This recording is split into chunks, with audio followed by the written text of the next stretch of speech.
نہیں دیا ہے. ایران نے کوشش کی لیکن ان کے پاس بھی وہ اینٹی میزائل بیٹریز نہ ہونے کی وجہ سے ان کے فضا میں اسرائیلی بمبارے جو ہے وہ گھومتے رہے اور جو مرضی چاہے وہ کرتے رہے.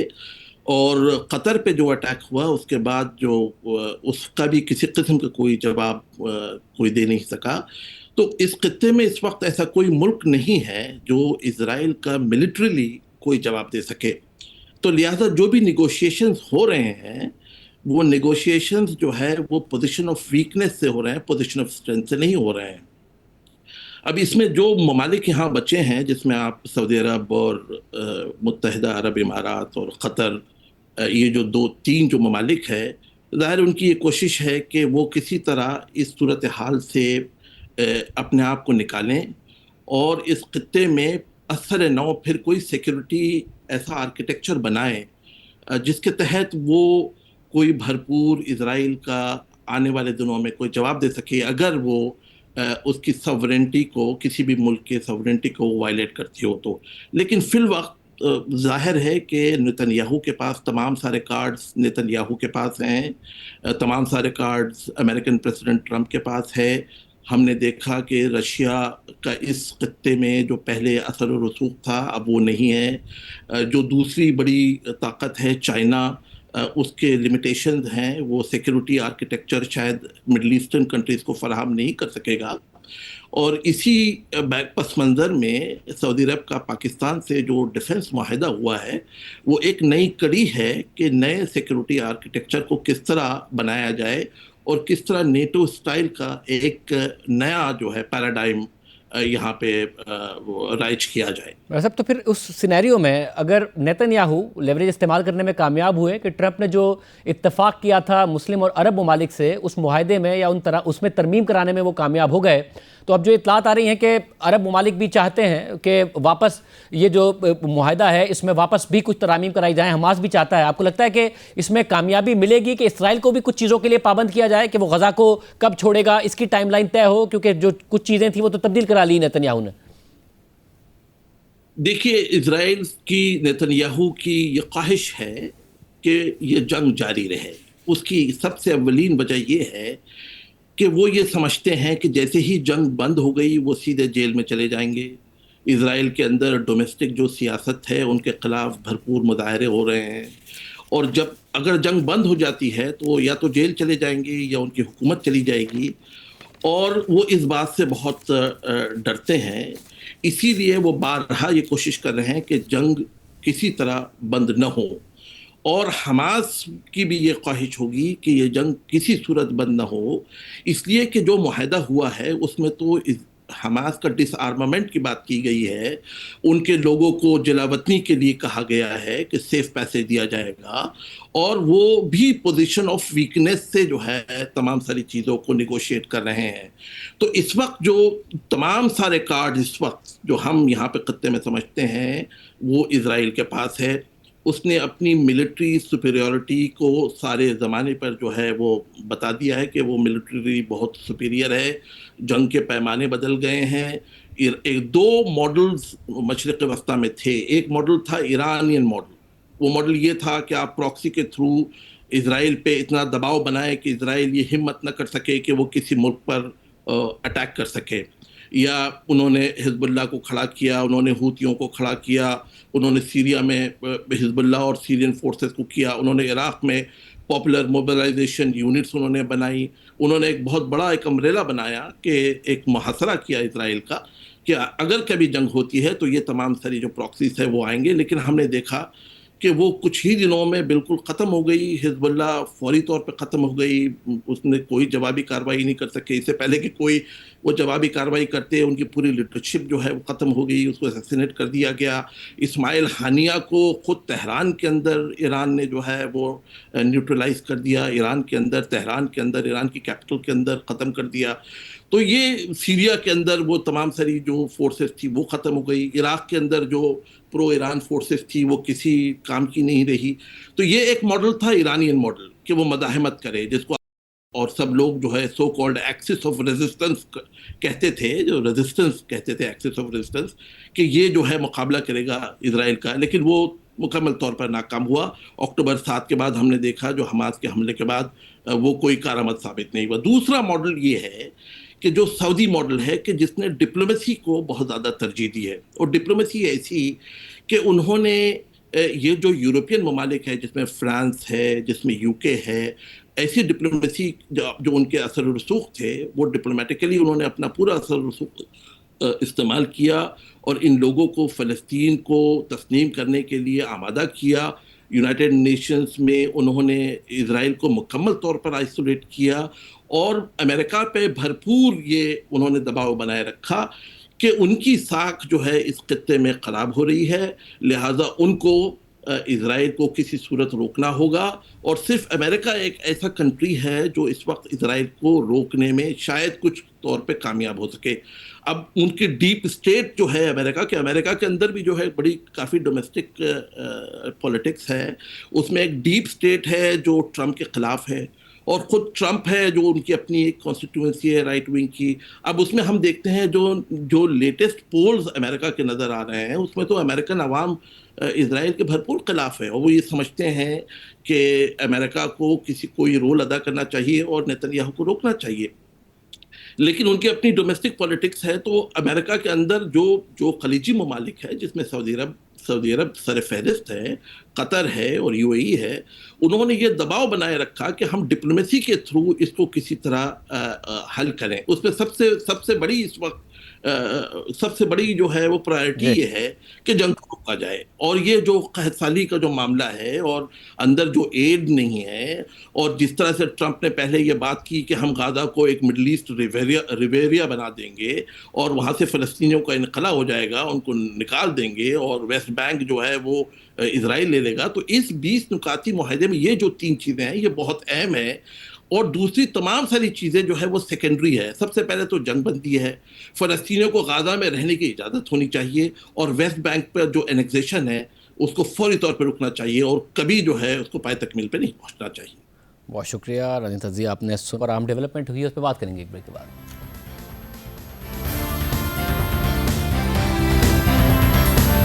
بھارت کی جانب سے کھیل کو سیاست ادا کرنے کا سلسلہ مسلسل جاری ہے۔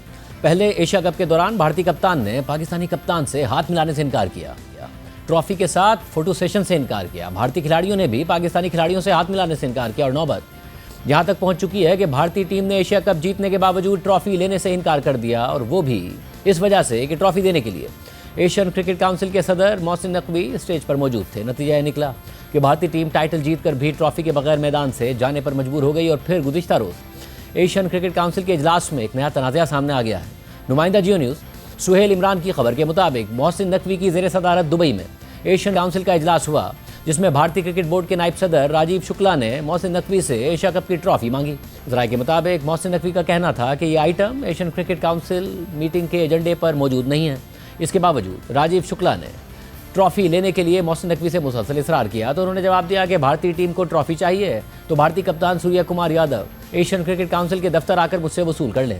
خبر کے مطابق اجلاس میں بھارتی ٹیم کو ایشیا کپ کی ٹرافی دینے کے حوالے سے کوئی فیصلہ نہیں ہوا، مگر اس کے بعد بھارتی میڈیا نے یہ دعویٰ کرنا شروع کر دیا کہ اجلاس میں محسن نقوی نے ٹرافی نہ دینے پر معافی مانگ لی ہے، جس کا محسن نقوی نے ایکس پر جواب دیتے ہوئے لکھا کہ بھارتی میڈیا جھوٹ پر چلتا ہے، حقائق پر نہیں۔ میں یہ بالکل واضح کر دینا چاہتا ہوں کہ میں نے کوئی غلط کام نہیں کیا، اور نہ ہی کبھی BCCI سے معافی مانگی ہے، اور نہ ہی کبھی مانگوں گا۔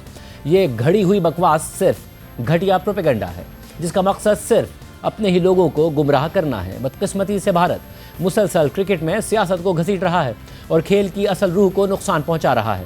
ایشین کرکٹ کونسل کے صدر کے طور پر میں اسی دن ٹرافی دینے کے لیے تیار تھا، اور آج بھی تیار ہوں۔ اگر وہ واقعی ٹرافی لینا چاہتے ہیں تو خوش آمدید آئیں اور ایشین کرکٹ کونسل کے دفتر میں مجھ سے ٹرافی لے جائیں۔ اس کے علاوہ بھارت نے ایشیا کپ کے بعد ICC ویمن ورلڈ کپ کو بھی سیاست زدہ کرنے کا منصوبہ بنا لیا ہے۔ بھارتی صحافی بوریا مجمدار نے ایکس پوسٹ میں لکھا ہے کہ کولمبو میں بھارت اور پاکستان کا میچ کوئی عام کرکٹ میچ نہیں ہوگا، یہ ایشیا کپ کا تسلسل ہوگا، کوئی ہاتھ نہیں ملائے گا، بہت سارا ڈرامہ میدان کے باہر بھی ہوگا، اور سٹیکس بہت ہائی ہوں گے۔ اور بھارتی حکومت مسلسل یہ ثابت بھی کر رہی ہے کہ کھیل کو سیاست زدہ کرنے میں وہ خود براہ راست ملوث ہے۔ پہلے خود وزیر اعظم مودی نے